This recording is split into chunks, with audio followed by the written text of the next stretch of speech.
Hey guys, welcome back to the Out of Spec Bits channel. Right behind me, I have a Dodge Daytona EV, and maybe I'm being a bit stereotypical, but I like this thing a lot. But the customers don't seem to like it as much. Dodge sold 2,115 of these in North America, across the United States and Canada in Q1.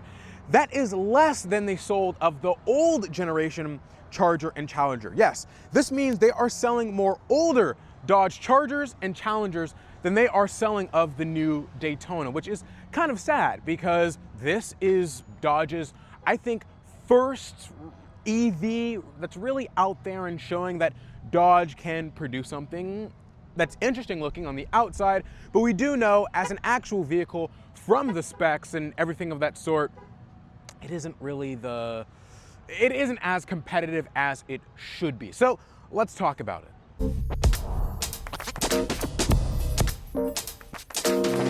Now, according to this Mopar Insider's article, it seems that Dodge will no longer be selling the Dodge Daytona EV through inventory at dealers, but instead have them made to order through dealers. Now, I think this is for two reasons. One, as the inline six, the internal combustion engine Dodge Charger, comes into production later this year, that's probably going to be what sells the most units, and so they want to make room for the internal combustion engine.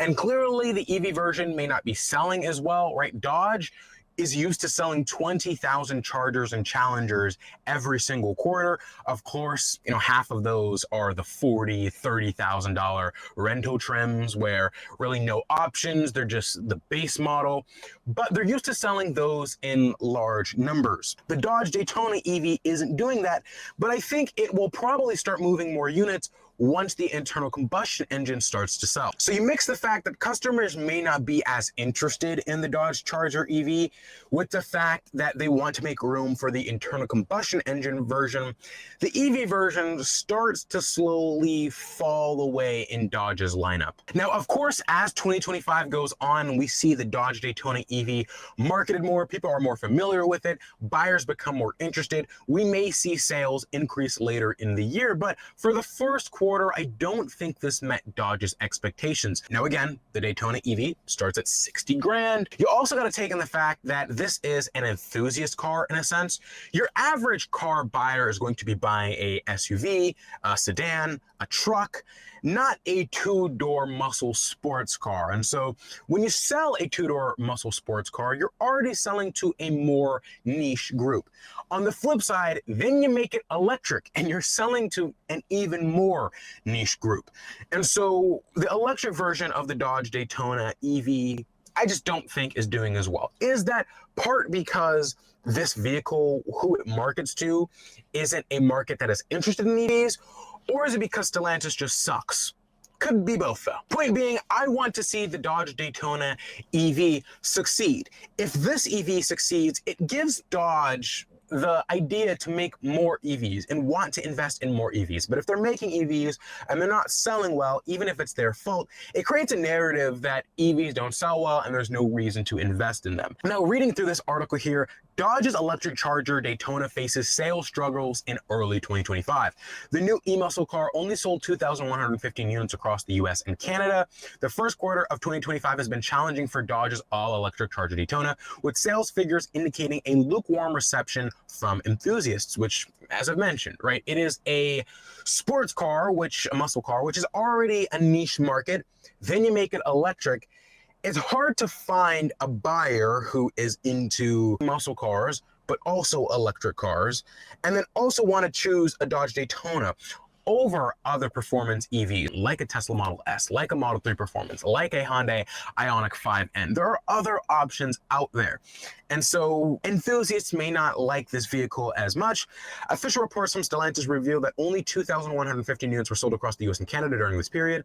Specifically, 1,947 units found buyers in the US, while a mere 168 units were sold in Canada. In contrast, the leftover inventory of the previous generation Dodge Charger and Challenger models experienced relatively robust bus sales, a total of 1,103 Chargers and 945 Challengers were sold across both countries. The US accounted for 1,052 Charger and 922 Challenger sales, whereas Canada saw 51 Charger and 23 Challenger units sold. A significant factor contributing to the Charger Daytona sluggish sales appears to be its pricing. The Charger Daytona RT starts at a US MSRP of $59,595, offering 496 horsepower and 404 pound-feet of torque. The higher-end Scat Pack variant begins at $73,190. Fully equipped Scat Pack models can exceed $85,000. For comparison, the 2025 Tesla Model S Plaid starts at $94,000. It's $94,990, delivering a range of 348 miles and a 0 to 60 time of 2 seconds and a top speed of 200 miles an hour. Dodge is recalibrating its strategy to emphasize internal combustion engine vehicles in response to these market dynamics. The forthcoming six-pack models are central to this renewed focus. Production for these models is slated to commence next month. Despite pivoting to ICE vehicles, Dodge remains committed to electric vehicles. The company plans to make a 2026 Charger Daytona available on an order-only basis until existing inventory is cleared. This approach allows Dodge to balance its offerings, catering to traditional muscle car enthusiasts while maintaining a foothold in the evolving market. So add on the fact that the Dodge Daytona is already seeing a ton of lease offers. I saw a lease offer lease a Dodge Daytona EV for like $249 a month with $4,000 down. That's nuts.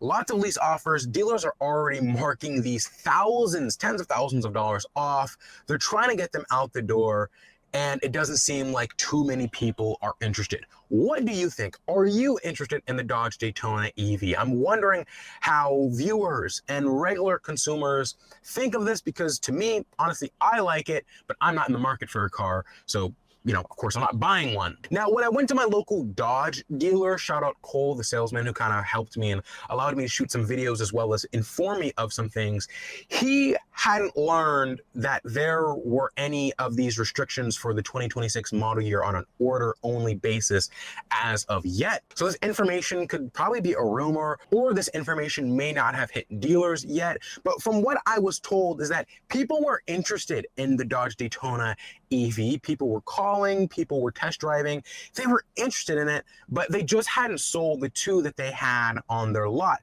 And one of them had been on there for quite some time, like a month or two at that point. And for a new vehicle, that is a pretty long time. He did say, however, the Wagoneer S's were selling as soon as they got them. So clearly, people are interested in the SUVs, but again, you make a nicher vehicle like the Dodge Daytona EV, and it may not sell as well. Of course, as Dodge introduces their inline six, the internal combustion engine variant, of course, as Dodge introduces the inline six, the internal combustion engine variant of the Dodge Daytona EV, and the four-door, it's going to be interesting to see how this thing sells compared to just the battery electric version. As things are updated, you'll see them here on the Out of Spec Bits channel. Thank you guys so much for watching. My name is Isaiah, and I will see you guys in the next one.